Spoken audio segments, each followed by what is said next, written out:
नमस्कार है, स्वागत है आप सभी का। आज की वीडियो में हम बात करेंगे जीआई टैग्स के बारे में। क्या होते हैं, क्यों इन्हें दिया जाता है, क्या इनके बेनिफिट्स हैं और कौन इन्हें जारी करता है। इनको अच्छी प्रकार से समझने के लिए हम सबसे पहले बात करते हैं एक एग्जाम्पल की, कश्मीरी केसर। जैसा कि नाम से आपको पता चलता है कि कश्मीरी केसर केवल कश्मीर के अंदर पैदा किया जा सकता है, कश्मीर के अंदर उगाया जा सकता है। वहाँ का इन्वायरमेंट, वहाँ का जो एटमोसफियर है वो इस केसर के अंदर एक यूनिकनेस लाता है। इसके टेस्ट और इसके स्मेल के अंदर एक यूनिकनेस होती है जो बाकी जगह के किसी केसर के अंदर नहीं होती। अगर हम इस केसर को भारत के किसी दूसरे इलाके के अंदर पैदा करने की, उगाने की कोशिश करते हैं तो इसकी यूनिकनेस खत्म हो जाती है। इसकी प्रॉपर्टीज के अंदर एक चेंज आ जाएगा जो इसकी यूनिकनेस को खत्म कर देगा। इसलिए कश्मीरी केसर जो है केवल और केवल कश्मीर के अंदर उगाया जा सकता है, इसके अलावा कहीं नहीं मिलेगा। तो ये एक यूनिक प्रोडक्ट है जो एक लोकेशन को डिनोट कर रहा है, कश्मीर को। इसके अलावा दूसरे कुछ प्रोडक्ट हैं जैसे कि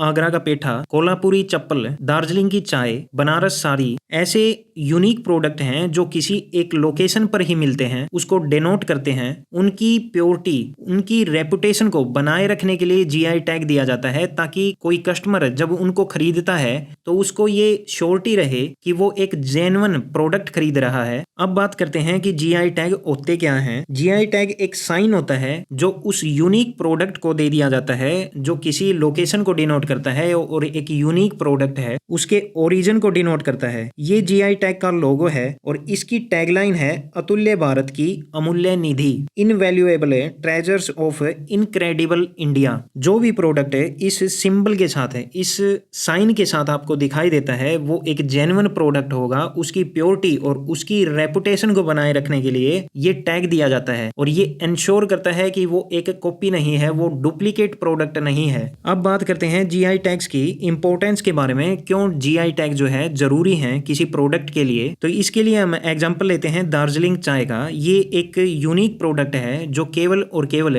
पश्चिम बंगाल में उगाया जाता है। ये चाय केवल पश्चिम बंगाल के अंदर पैदा होती है। वहां का एनवायरमेंट इसके स्मेल के अंदर, एक इसके टेस्ट के अंदर ऐसी यूनिकनेस लाता है जो बाकी किसी चाय के अंदर नहीं होती। आप किसी दूसरी चाय के कंपैरिजन में इसके टेस्ट में डिफरेंस को नोट कर सकते हैं, फील कर सकते हैं। अब मान लीजिए कि एक शॉपकीपर है, उसने अपने कस्टमर को एक लोकल चाय दार्जिलिंग चाय के नाम से सेल कर दी। इस कस्टमर ने जब उस चाय को यूज किया तो इसे बाकी चाय के कंपैरिजन में कोई डिफरेंस फील नहीं हुआ। तो क्या ये कस्टमर जो है वो नेक्स्ट टाइम जब चाय लेगा तो ये प्रेफरेंस देगा दार्जिलिंग चाय को? इसके लिए दार्जिलिंग चाय और बाकी चाय एक नॉर्मल है, इक्वल है, दोनों ही प्रोडक्ट इक्वल हैं, तो ये नेक्स्ट टाइम दार्जिलिंग चाय को प्रेफरेंस नहीं देगा। इस बात से दार्जिलिंग जो चाय है उसकी रेपुटेशन पर फर्क पड़ता है। कस्टमर ने अपना विश्वास खो दिया इस प्रोडक्ट के लिए। इस विश्वास को बनाए रखता है जीआई टैग, जो इंश्योर करता है कि ये प्रोडक्ट आपका जेन्युइन है।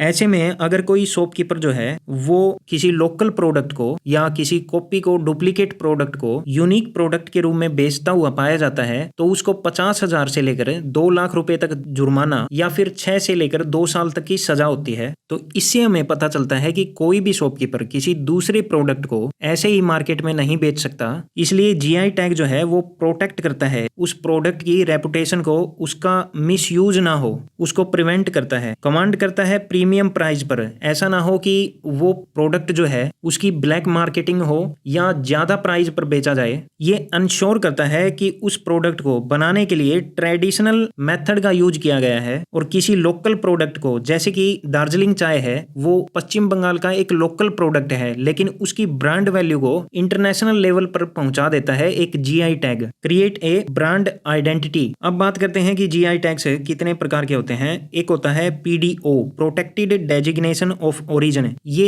एक स्ट्रिक्ट जीआई टैग होता है। ये इंश्योर करता है कि किसी भी प्रोडक्ट के अंदर उसको बनाने के लिए जितनी भी स्टेज होती हैं, जैसे पैकेजिंग, मैन्युफैक्चर, प्रोडक्शन, ये सभी उसी जगह पर की जाएं जहां का वो प्रोडक्ट है, उस लोकेशन पर ही की जाएं, उसे कहते हैं पीडीओ। और एक होता है पीजीआई, प्रोटेक्टेड जियोग्राफिकल इंडिकेशन। ये जो टैग होता है, इसके अंदर किसी प्रोडक्ट की कोई भी स्टेज, प्रोडक्शन, मैन्युफैक्चर या पैकेजिंग, ऐसे कोई भी स्टेज, कोई एक स्टेज उस जगह पर की जाए जहां का वो प्रोडक्ट है, केवल एक स्टेज, ये होता है पीजीआई। दार्जिलिंग जो चाय है ये इसका पीजीआई का एग्जाम्पल है, पीडीओ का एग्जाम्पल है। शैंपेन जो है एक जगह है, एक रीजन है जहां पर वाइन जो है केवल वहीं पर प्रोड्यूस की जा सकती है, वहीं पर मैन्युफैक्चर या पैकेजिंग सब कुछ वहीं होता है। अब बात करते हैं कि जीआई टैग कौन देता है, कौन इशू करता है। तो ऐसा नहीं है कि वर्ल्ड लेवल पर एक ऑर्गेनाइजेशन है जो डिफरेंट कंट्रीज को जीआई टैग प्रोवाइड करवाती है, ऐसा नहीं है। डिफरेंट कंट्रीज अपने यहाँ के प्रोडक्ट को जीआई टैग देती हैं। इंडिया के पास लगभग 500 के आसपास जीआई टैग्स हैं। इंडिया में कॉमर्स एंड इंडस्ट्री मिनिस्ट्री जो है उसके अंडर एक डिपार्टमेंट है DPIIT, department of promotion of industry and internal trade. इसके अंडर में एक बॉडी है जियोग्राफिकल इंडिकेशन रजिस्ट्री, ये जीआई टैग देने का काम करती है। जीआई टैग के लिए जितनी भी एप्लीकेशन आती हैं यहीं पर आती हैं, ये उनको चेक करती है, इंश्योर करती है, वेरीफाई करने के बाद उस प्रोडक्ट को जीआई टैग दे दिया जाता है जो यूनिक होता है और रिक्वायरमेंट को फुलफिल करता है। और इंटरनेशनल लेवल पर डब्ल्यूटीओ जो है वो सभी कंट्रीज के जीआई टैग हैं उनके डाटा को मॉनिटर करता है। सभी कंट्री का डाटा जो है डब्ल्यूटीओ के पास मिलता है। तो ये था जीआई टैग के बारे में। मिलते हैं नेक्स्ट वीडियो में, आज के लिए इतना ही।